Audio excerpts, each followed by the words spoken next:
Bonjour à tous, je vais vous présenter comment restreindre l'accès des activités ressources, évaluation, etc. aux élèves.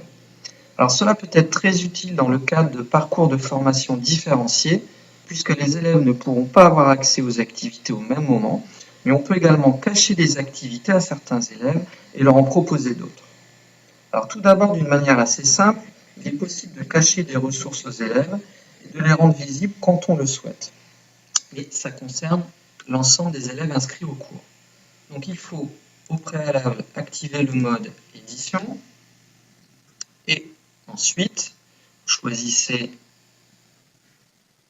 la ressource en question, par exemple ma fiche télécommande du robot Mbot, je fais modifier et je fais cacher.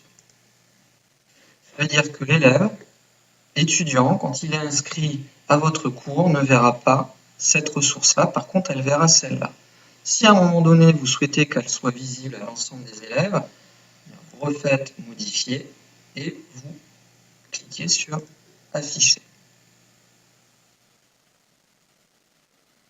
Donc là, on voit que de nouveau, la ressource est visible. Donc ça, c'est le cas le plus simple. Alors imaginons maintenant que nous souhaitons que les élèves puissent démarrer l'évaluation diagnostique uniquement après avoir regardé les deux vidéos qui se trouvent au-dessus. Donc là, également, on va aller dans Modifier, Paramètres. Nous allons retrouver comme d'habitude les modules qui permettent de paramétrer précisément, par exemple là dans ce cas précis c'est une évaluation. Donc, on va choisir restreindre l'accès. Alors par défaut il n'y a aucune restriction, donc on va choisir ajouter une restriction. Moi je vais considérer que ça pourrait très bien être une date, une note, etc. Moi, et on va avoir des restrictions combinées, on va faire quelque chose d'assez simple, c'est l'achèvement d'activité. Donc à chaque fois, on vous explique, requiert l'achèvement ou le non-achèvement d'une autre activité par les étudiants. Je clique ici, et donc là, on a bien l'étudiant doit, alors on a aussi ne doit pas, donc moi je vais laisser doit, remplir les conditions suivantes. Donc achèvement d'activité, donc là on va avoir la totalité des activités qui sont prévues dans le cours. Et donc moi j'avais précisé qu'il s'agissait donc de mes deux vidéos. Donc je vais choisir la vidéo numéro 1. Et là on a bien, doit être marqué comme terminé. Je vais ajouter une deuxième restriction, toujours un achèvement d'activité. Et là je vais choisir ma deuxième vidéo. Et là j'ai toujours doit être marqué comme terminé. Je vais enregistrer et revenir au cours. Là, on voit bien que ma restriction a été mise en place. Accès restreint, non disponible, à moins que la vidéo 1 soit marquée comme achevée et la vidéo 2 soit marquée comme achevée. Ça, c'est la première solution.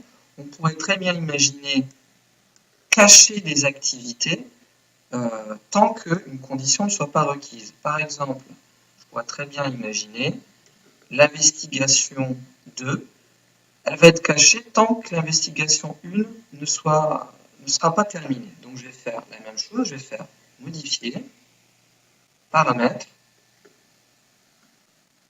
toujours aller dans restreindre l'accès, ajouter une restriction, achèvement d'activité, donc là je vais choisir l'investigation 1.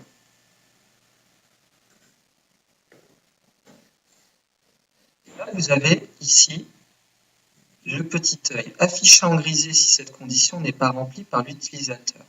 Si je clique ici, c'est-à-dire que l'activité, l'investigation 2, sera cachée tant que l'investigation 1 ne sera pas réalisée. Alors ça peut être intéressant pour des parcours différenciés. On pourrait très bien imaginer cacher des activités qui sont un petit peu plus dures à des élèves qui ne réussissent pas une évaluation diagnostique, par exemple. Je vais enregistrer et revenir au cours. Je vais donc voir la deuxième restriction. Donc accès restreint non disponible, à moins que l'activité 1, l'investigation 1, soit marquée comme achevé. Et là, on voit apparaître caché sinon. Ça veut dire que cette investigation 2 n'apparaîtra, ne sera visible que lorsque la 1 sera achevée. Voilà, j'espère que cette vidéo va vous aider.